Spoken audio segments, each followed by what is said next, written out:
Okay, so you think you know what the 1% looks like. Big house, fancy car, maybe a boat somewhere. That picture is wrong for almost everyone actually in it. The 1% isn't one group.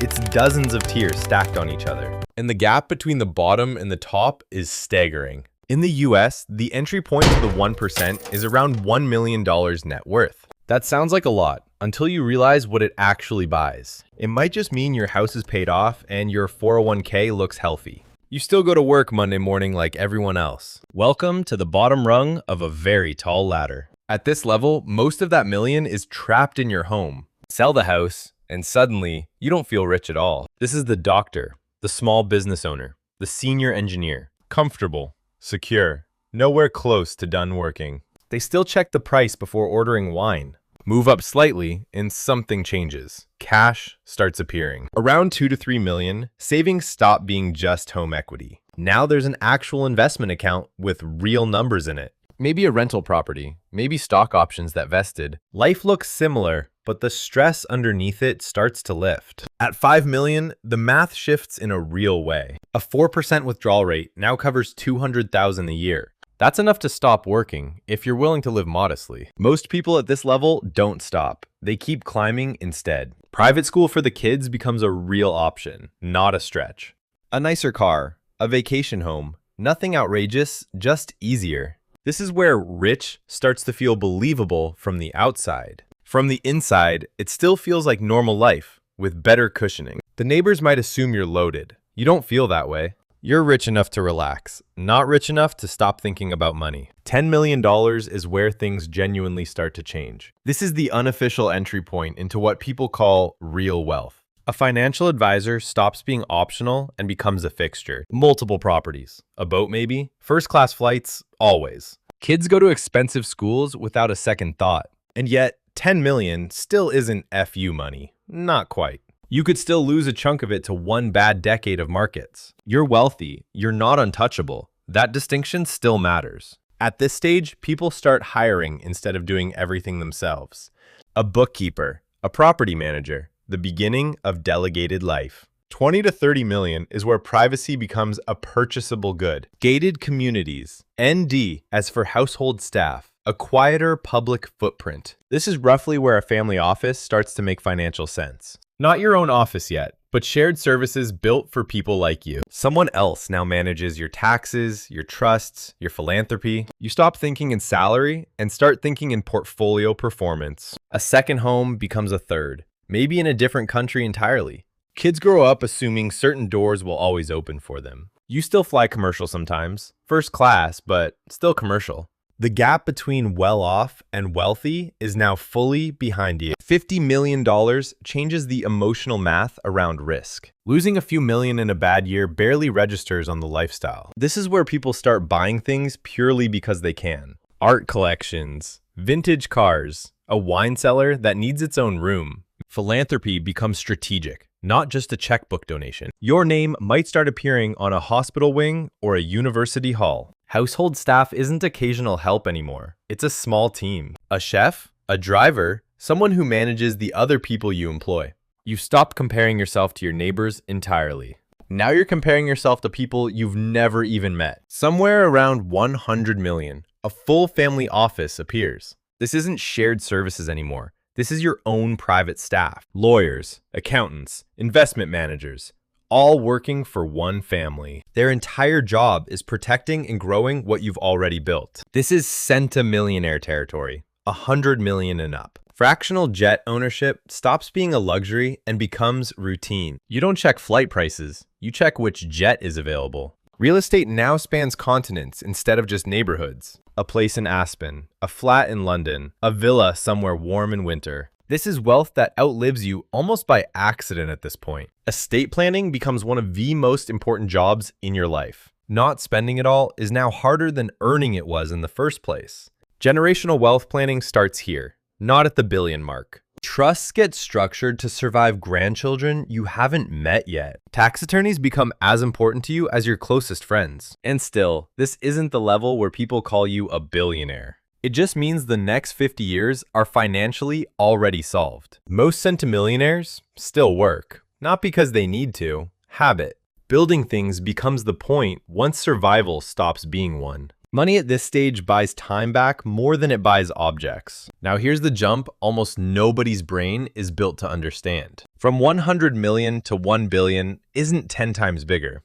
It's a completely different category of existence. There are roughly 3,000 billionaires in the entire world. There are millions of people worth $10 million or more. That scarcity alone changes how the world treats you. At $1 billion, you stop being wealthy and start being powerful. Governments start returning your calls a little faster. Your net worth can now move markets, not just ride them. A single tweet from a billionaire has moved stock prices before. Owning a full private jet isn't a luxury anymore. It's a rounding error. Multiple jets, actually. One for business, one sitting somewhere else. A super yacht might join the fleet, complete with its own support boat. Staff numbers climb into the dozens, sometimes into the hundreds. Security details appear, and not because of paranoia, because of risk. Kidnapping insurance becomes a real line item on the family budget. Philanthropy shifts from donations to entire private foundations. Foundations that can outlast governments in some countries. At this level, spending doesn't dent the principle in any real way.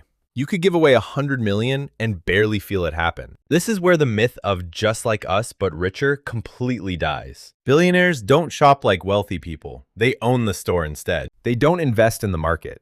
Sometimes they define the market. Amazon, Tesla, Meta, built by people who now sit at this level. Their decisions ripple down into millions of ordinary jobs and lives. And yet, even here, there's another tier hiding above them. $10 billion. Now you're not just rich, you're systemically important. Banks structure entire departments around managing money like yours. Countries court you for factories, headquarters, and tax revenue. You're no longer a customer of the economy. You help set its terms. At 50 billion, most conventional comparisons simply stop working. You could personally fund the annual budget of a small nation. Entire industries, from space travel to social media, answer to a handful of names. This is where individual wealth starts overlapping with geopolitical weight. $100 billion puts you among maybe a dozen people alive. At that scale, your personal decisions become historical footnotes. Buying a company isn't a transaction, it's a headline event. And still, somehow, this is not actually the top of the pyramid, because individual net worth, no matter how large, has a ceiling. Above it sits something almost nobody thinks to compare it to. Sovereign wealth funds don't belong to people. They belong to nations. Norway's fund alone holds more than $1.5 trillion. That's built from oil revenue, invested for an entire country's future. It dwarfs the combined net worth of the world's richest billionaires. Saudi Arabia's fund isn't far behind, backed by an entire kingdom's oil. These funds don't answer to shareholders, they answer to governments. A single billionaire can be outspent by a mid-sized country in an afternoon, because a fund like this isn't spending savings. It's spending sovereignty. No single human, no matter how rich, controls that kind of scale. This is the first hint that individual wealth isn't the real ceiling. Then there are royal families, which play by an entirely different rulebook. The Saudi royal family's wealth is tied to the entire nation's oil reserves. Estimating their true net worth is almost a meaningless exercise, because the line between family wealth and state wealth barely exists. Unlike a billionaire, they don't answer to markets, boards, or shareholders. Their wealth doesn't depend on a stock price or a quarterly earnings call. It depends on control of land, resources, and political power itself. That kind of wealth doesn't show up on any public rich list at all. It's simply outside the system billionaires are ranked and measured by, which means the richest people in the world might not be counted at all. Central banks sit even further outside the entire billionaire conversation. A central bank doesn't have a net worth in the way a person does. It can create currency and with it, purchasing power out of nothing. No billionaire, no matter how large their fortune, can print money. That single power separates true monetary sovereignty from personal wealth. Billionaires operate inside an economy. Central banks help define it. That's a different category of influence entirely, not just bigger money. It's the difference between playing the game and writing its rules. And that's the real reason billionaires aren't actually the top. Every billionaire fortune, no matter how vast, is still denominated in dollars. And the value of a dollar itself is ultimately controlled somewhere else. A state can devalue a currency and quietly erase private fortunes overnight. A state can also tax, regulate, or nationalize assets a billionaire holds. Individual wealth, at the end of the day, still exists inside a system, and systems are built, controlled, and occasionally rewritten by states. This is why some of the world's most powerful people avoid public rankings. Being richest invites scrutiny. Being untracked invites real freedom. The families and funds above billionaires often prefer staying invisible. Visibility at that level is a liability more than it's a flex. So picture the whole pyramid again, from the very bottom this time. At the base, millions of people cross the $1 million mark. Above them, a shrinking group pushes past 5 and 10 million. Fewer still reach the tens of millions, where family offices begin. Fewer again cross into the hundreds of millions, true rare air. At the very top of personal wealth sit around 3,000 billionaires.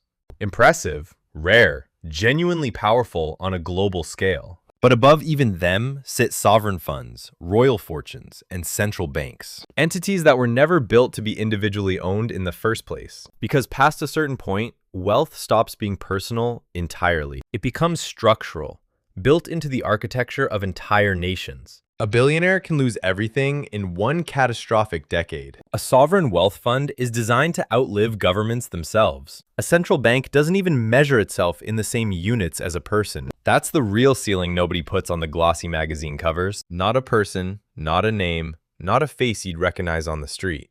It's an institution, quietly larger than any fortune could ever be. And most people will never even think to look for it. Because the entire wealth conversation is built around individuals. Rich lists, Forbes covers, rankings that stop right at the billionaire line. But real power was never only about how much one person owns. It's about who controls the systems that money has to move through. A billionaire moves through the economy. A state defines the economy.